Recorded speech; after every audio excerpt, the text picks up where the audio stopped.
دیکھیے واقعہ کربلا کے حوالے سے ہی اس میں ایک کردار ہے ابن سعد. نسباً یہ بھی اموی ہے.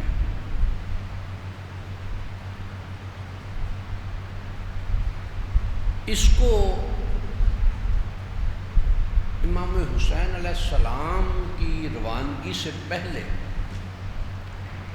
ایران کا علاقہ اس کی حکومت کا اس سے وعدہ کیا ہوا تھا، یا اس کو لیٹر اپائنٹمنٹ لیٹر ایشو ہوا ہوا تھا اس کا. جب یہ خبر یزیدی دربار میں پہنچی تو اس نے ابن سعد کو یہ ذمہ داری سونپی کہ انہیں روک کے. ابن سعد نے معذرت کی کہ جی اتنی بڑی ہستی ہے، میری کیا مجال. اس نے کہا کہ اچھا پھر وہ جو اپوائنٹمنٹ لیٹر ملا وہ واپس کر دو، میں کسی اور کو بھیج دیتا ہوں. سوچنے کے لیے وقت مانگا اس نے. گھر میں آیا تو اپنے بیٹوں سے اس نے مشورہ کیا.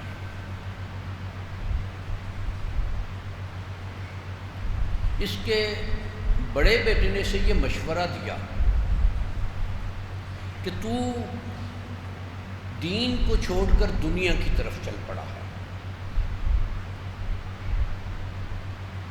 کہ یہ جو تجھے حکومت مل رہی ہے اور تو اس پر پسیج رہا ہے اور امام حسین علیہ السلام کے مقابلے کے لیے اب تذبذب میں ہے کہ کروں نہ کروں، تو تجھے اس میں نہیں رہنا چاہیے، تجھے یہ حکومت چھوڑ دینی چاہیے. اور اس کے چھوٹے بیٹے نے مشورہ جو دیا وہ یہ تھا کہ یہ جو پروانہ ملا ہوا ہے، لیٹر جو ملا ہوا ہے، یہ نقد ہے. جنت کا جو وعدہ ہے وہ ادھار ہے، نقد کو پکڑو، ادھار پر یقین نہ کرو. اور اس نے اس کی بات مان لی. وہ جو نقد کے چکر میں رہا، اب جب تک کائنات موجود ہے لعنت اس کا مقدر ہے کہ لعنت اس پر برستی رہے گی. اور یہ بات پہلے بھی کئی دفعہ گزارش کی ہے کہ گناہ میں یا نافرمانی میں اس میں ریوارڈ فوری ہے، ریوارڈ فوری مل جاتا ہے. جرائم میں شراب کی ممانعت ہے، شراب پیا اس کا، اس نے جو بھی اس سے فائدہ اٹھانا تھا اس کو فوری فائدہ مل گیا. خنزیر کا گوشت یا خنزیر حرام ہے ہر طرح سے. کہتے ہیں کہ بہت لذیذ گوشت ہوتا ہے اس کا، جس نے وہ کیا اس کو فوری ریوارڈ ملا. زنا حرام ہے، جس کسی نے کیا اس کو فوری ریوارڈ ملا. اور جو کوئی ان سے رک گیا، جو اللہ کی خاطر ان سے رکا، یقیناً پھر اس کا ریوارڈ جو ہے وہ جنت ہے. کہ جس نے ایک گناہ کی دعوت ملنے کے باوجود اللہ کی خاطر، اللہ کے حکم کی خاطر، اللہ کے احکامات کی بجاوری میں اس سے رک گیا، تو وہ شے اس کی پیشانی پر لکھی گئی کہ یہ جنتی ہے.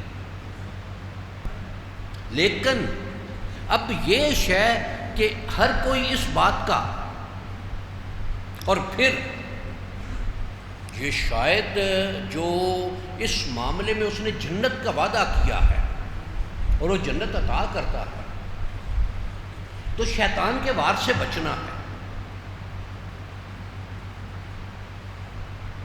کربلا اس بات کا سبق دیتا ہے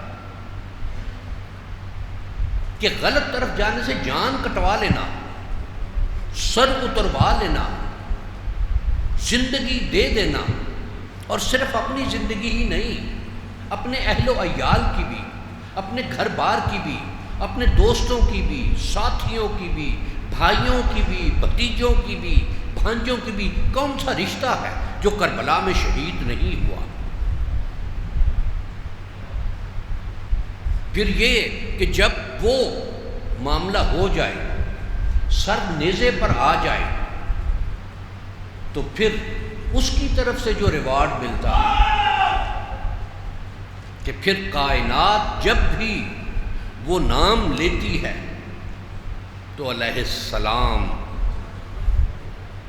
یہ وہ ذات ہیں جس پر اس کے ہاں سے سلامتی نازل ہو۔ کائنات میں وہ جسمن موجود نہیں ہے، لیکن ان پر پھر بھی سلامتی بھیجی جاتی ہے کہ یہ اس کا جو وعدہ ہے کہ یہ اس کی خاطر سر کٹا، اور سر کٹ کے بھی سر نگوں نہیں ہوا کہ وہ نیزے پر چڑھا تو باقی سروں سے بلند ہوا۔ تو یہ جو بلندی، یہ جو عظمت، یہ پھر جب اس کی خاطر کام کیا جائے تو پھر وہ عطا کرتا ہے، یہ عظمتیں وہ عطا کرتا ہے، یہ بلندیاں وہ عطا کرتا ہے۔